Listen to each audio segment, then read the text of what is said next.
Welcome back to the channel, everybody. We have to dive into something that I feel needs attention, and it has to do with Freddie Freeman and the Dodgers and the contract and how all of this played out, this saga that was the Freddie Freeman sweepstakes. There's just something that happened, and again, okay, let me be very clear. I have no negative feeling towards the Dodgers. I like the Dodgers. I have no negative ill will towards Freddie Freeman. I like Freddie Freeman. I have no negative feelings towards the Braves. Nothing like that. Of the parties involved, I really have no negative bias whatsoever. But Chipper Jones was talking the other day on The Fan in Atlanta, and he gave some really interesting information. He was very close to this situation. He was close to Freddie. He was close to Alex Anthopoulos. He knew what was going on, and he has said some things, and we're going to play that because I think you need to hear that. The deal's done, right? Nothing changes. Nothing is going to happen, but I don't know if Freddie was misled, sent down a path that maybe he didn't want to go down. Again, all of the Chipper Jones sound bites that we're going to go through, I think you want to hear, so we're going to dive into that, but first, I want to remind everybody to subscribe, hit the like. It's the best way to show your support for the channel. And again, subscribe so you don't miss any of the upcoming content. Let's take a real quick, for a minute, a walk back through the whole process. And then we're going to get to the Chipper Jones audio. First, we start off with the teams involved. We had Tampa, we had the Dodgers, the Braves, the Blue Jays, the Red Sox, the Padres, and the Yankees. The Padres really came in after they lost out on Matt Olson, which we'll talk about that piece as well in a minute. So you had a ton of teams that were in on Freddie Freeman, and I don't think anybody expected it to last as long as it did. There was word in the industry that Freddie Freeman could have been the first to sign. There was talk about Freddie Freeman signing within the first 48 hours, and it didn't happen. And that's because of the way that they handled it. They, maybe not necessarily meaning Freddie Freeman, maybe the agents that represent him. Let's take a look at how things played out. Again, remember, the Braves, they moved on. They went with Matt Olson. Then the Yankees moved on. They went with how many times do you see multiple teams just bailing out and making another move? They were dropping like flies. The Blue Jays made the trade for Matt Chapman. So you had the Braves, his old team, the Yankees, the Blue Jays just bail early and get out of the race because of how this thing was progressing. It tells you a little bit maybe about how dysfunctional this process was. Let's take a look at how things sort of went. One thing to keep in mind in the Freddie Freeman talks as they continue is there's no state tax in Florida because the Rays did hang in there towards the end. 12.3% for the highest bracket in California. And again, no state tax in Florida that would impact Freddie Freeman. I believe it's the income tax. So you have a much better tax-friendly situation. So we will get to what the Rays' offer was, and you can compare for yourself if you think Freddie got the best deal. So again, we will see how that we see how this goes as we kind of walk back through this thing. Let's keep going. Jim Bowden was tweeting out a little bit before the deal went down. This was March 16th at 2:45. The deal went down right around midnight that night. Multiple executives believe that Freddie Freeman and his representatives may have overplayed their hand, so it will be interesting to see. I kind of jokingly replied or retweeted that what do you think the odds are that it was the Braves, the Blue Jays, and Yankee executives that were feeding Jim Bowden this information? But again, more smoke to this just being a total dysfunctional process. Let's keep going. We had the news again, 12:05 Eastern on March 17th. Freddie Freeman signs the 6-year, $162 million deal. Kylie McDaniel and Jeff Passan were the first two to report it. John Heyman tweeting out the next morning, a couple of losing bids for Freddie Freeman. Braves had 140 for 5. The Rays had gone to 6 years at about 150. Remember the tax situation in Florida. So really, you could argue that Rays deal, maybe a good deal. But again, we are also thinking about commissions here that will be going to agents. That's interesting. We keep that in mind as we go through and we get to the Chipper Jones audio. Red Sox were also in, again, the Dodgers got him with the 162 for 6. This came out, and this now looks really shady. This is where we continue to go down a road of just shadiness.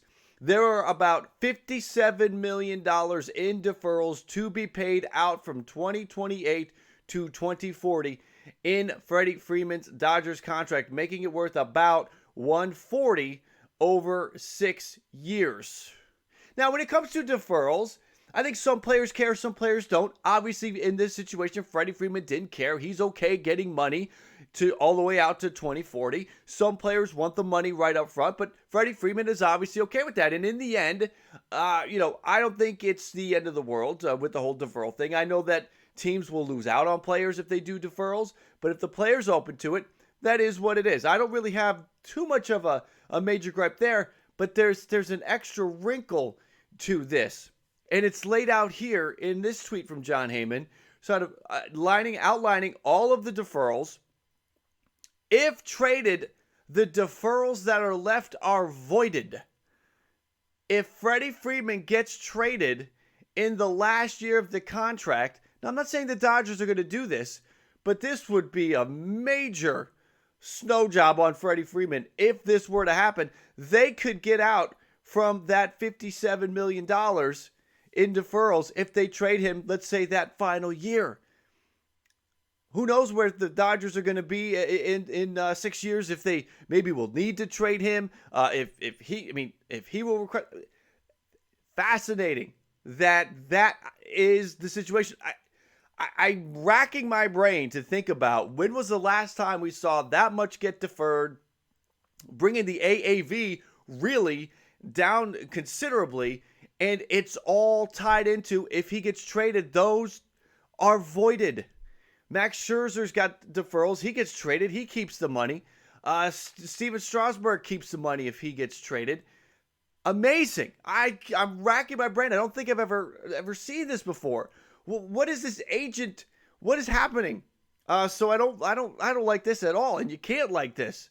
Now, we did see that Freddie Freeman did propose 2 deals to the Braves, 165 for 5 and 175 for 6. What is that telling you? Right? Do you really think Freddie Freeman was trying to highball his team? I mean, that's what this looks like. You take 162 for 6 from the Dodgers and you defer 57 of it, and you're asking for 175 for 6 from your current team. Again, remember, we're going to get to some very interesting audio from Chipper Jones in a minute. So this whole thing kind of goes down, and it just, again, doesn't look right. Freddie says communication with the Braves wasn't all there. So you got people that want to blame the Braves for this situation. You got 2 phone calls, one from the Braves before the lockout and 1 call after the lockout. Mentions he had more calls from his agent and the Dodgers. So that is the word from Freddie Freeman. That's out there. But again, like I said, we have the Chipper Jones audio from his interview from the fan, and we're going to play some of that now. Right off the bat from Chipper Jones, where we start with this is Chipper giving some context on Alex Anthopoulos with this whole thing. Let's get that going. The second that he didn't feel that Freddie Freeman was obtainable, he pivoted and got Matt Olson. So that is kind of GM you want in the city, but it doesn't replace the sting of losing basically a family member, and that is Freddie Freeman. So Alex Anthopoulos does that deal when he's like, all right, this is it.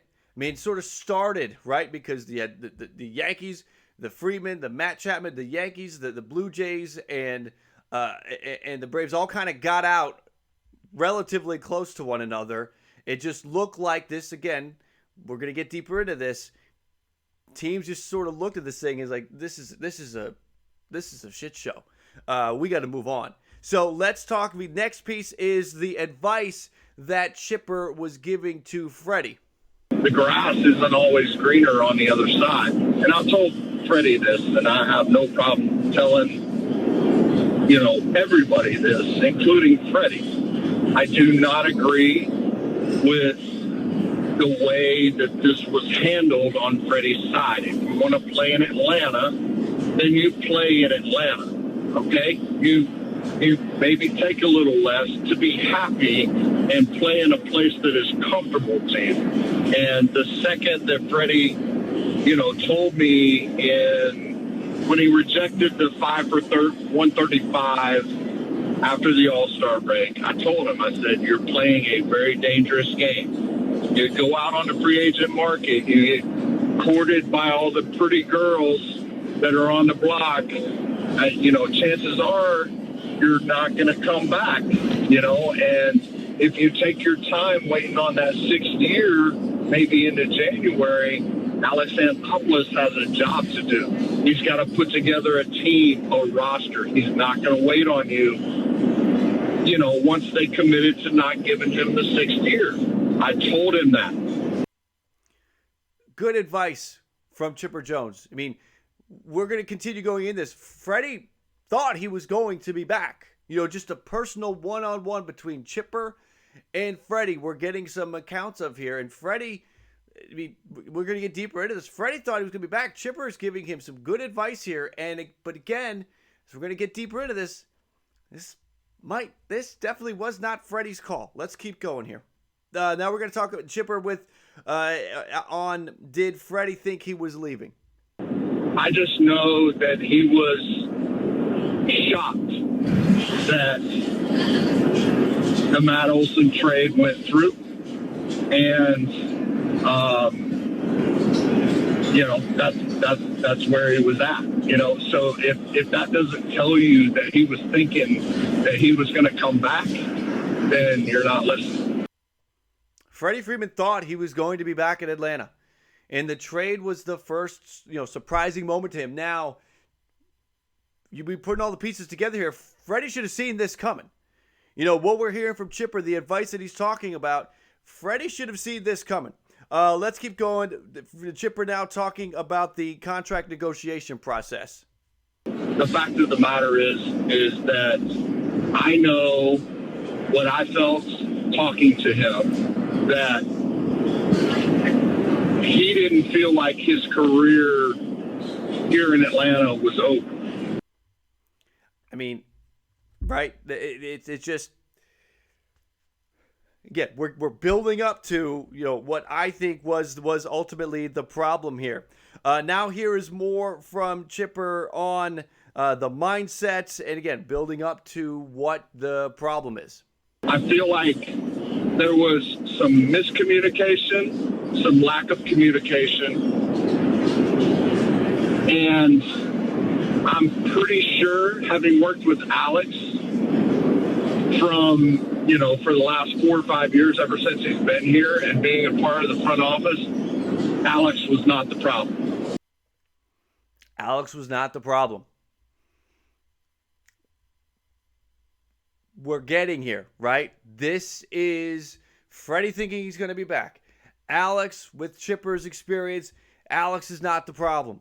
So here we go. Here is essentially Chipper Jones breaking down indirectly, but just read it here. Listen to the words and understand what he's trying to tell us.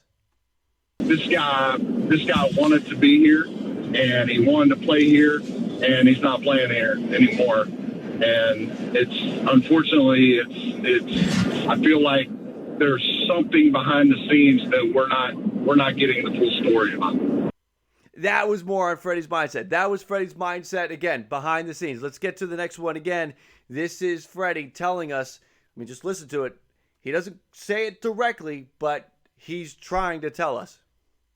Let me remind some young baseball players of something, and it's a rule that I have lived by since very early on in my career. When you hire representation, remember one thing: they work for you. It's not the other way around. Okay, and I feel like that is very pertinent in this situation. You know, there's the Borises of the world. They're going to go and brainwash their clients into certain things, and I have no problem telling that to Scott Boris's face. I had no problem telling him that when I was 18 years old when I met him. Some guys are just real arrogant and pompous, and they're going to try and make as much money as they can for themselves. And it is up to you as the player to put your foot down and make sure. Free agency is not always about money. It is about playing where you want to play. And, I think that might have gotten lost in this situation. Chipper is close to this situation, and he's essentially calling out that this is on the agent. The agent directed this whole situation. Freddie is not where he maybe wanted to be. Now, he's going to be happy in L.A. LA's going to win. That's great. Good for the Dodgers. Dodgers fans, exciting. Dodgers fans, you're like, whatever, we don't care. Braves fans, this might be, if you haven't heard this yet, I'm sure many of you maybe have. But this is a situation where everything we're hearing from Chipper is that Freddie wanted to be back in Atlanta, thought he would be back in Atlanta, but the advice, the direction he was given from his agents is why he is not there. Now, that is a lot of times the case. You might say, big deal.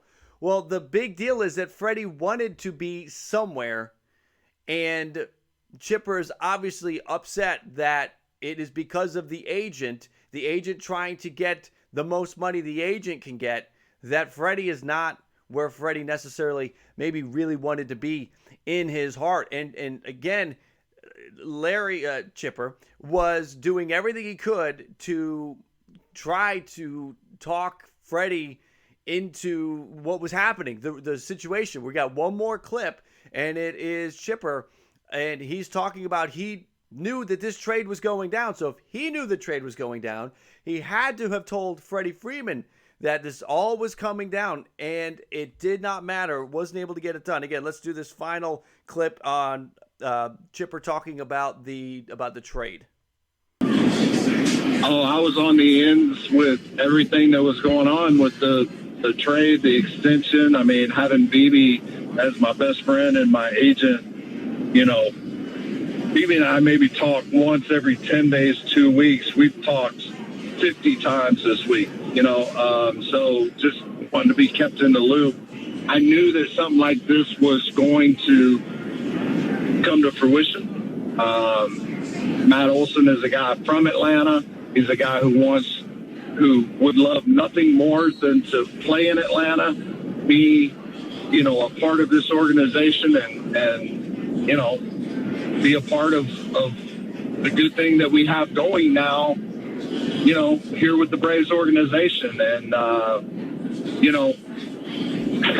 Freddie even conceded the other day when I talked to him. He was like, Matt Olson is a fabulous player. Atlanta is going to be good for a long time. Alex has done a great job of, if I'm not there, this is the guy to replace me. And he's done it on the cheap.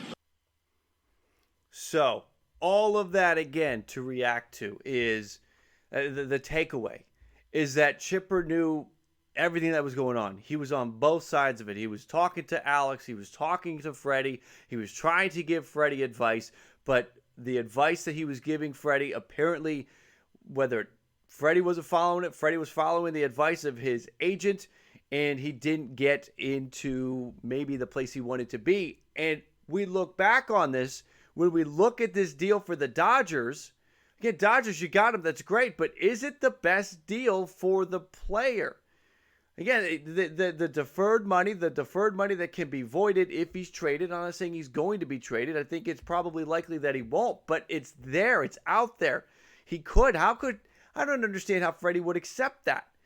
$57 million. That's 2 years of the salary that could be voided if he is traded at any point. Obviously, if he gets traded earlier, the better, because maybe he could try to recoup it. I mean, and I don't even think he can. No, Jim, that's wrong. He won't. He'll just be out that money. So the deal itself, if he was getting the best deal, I think Tampa would have been the play. If he was going where he in his heart wanted to be, where he thought he would be, it would be Atlanta. Again, L.A. You got the great player.